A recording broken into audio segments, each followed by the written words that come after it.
Conséquence en France, Théo, les prix des carburants continuent de flamber, les pénuries s'accentuent. Oui, vous étiez nombreux sur les routes hier. Retour du week-end prolongé de Pâques compliqué pour les automobilistes.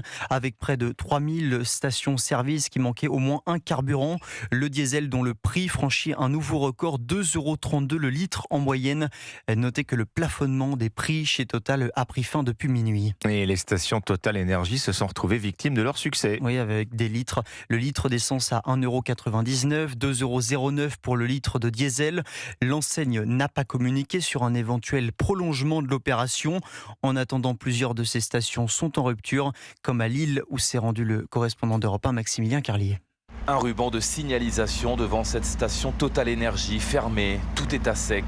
Quelques kilomètres plus loin, autre station de la même enseigne. Plus de diesel ni d'essence. Benjamin doit faire le plein de sa camionnette. Il est dépité. C'est la troisième station essence que je fais et il n'y a aucun moyen d'avoir du diesel et je suis à une seule barre. On essaie de chercher au moins cher, mais tout est vide. Et cela devient insoutenable, poursuit-il. Car dès qu'on trouve une station Total avec du carburant, elle est prise d'assaut. Les queues qui sont énormes, on a des fois pour 20 minutes pour au moins atteindre la station.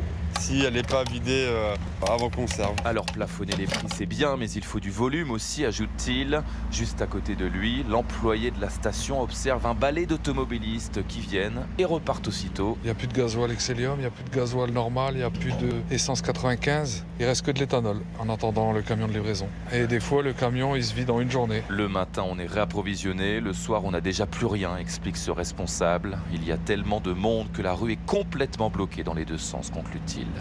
À Lille, Maximilien Carlier, Europe 1.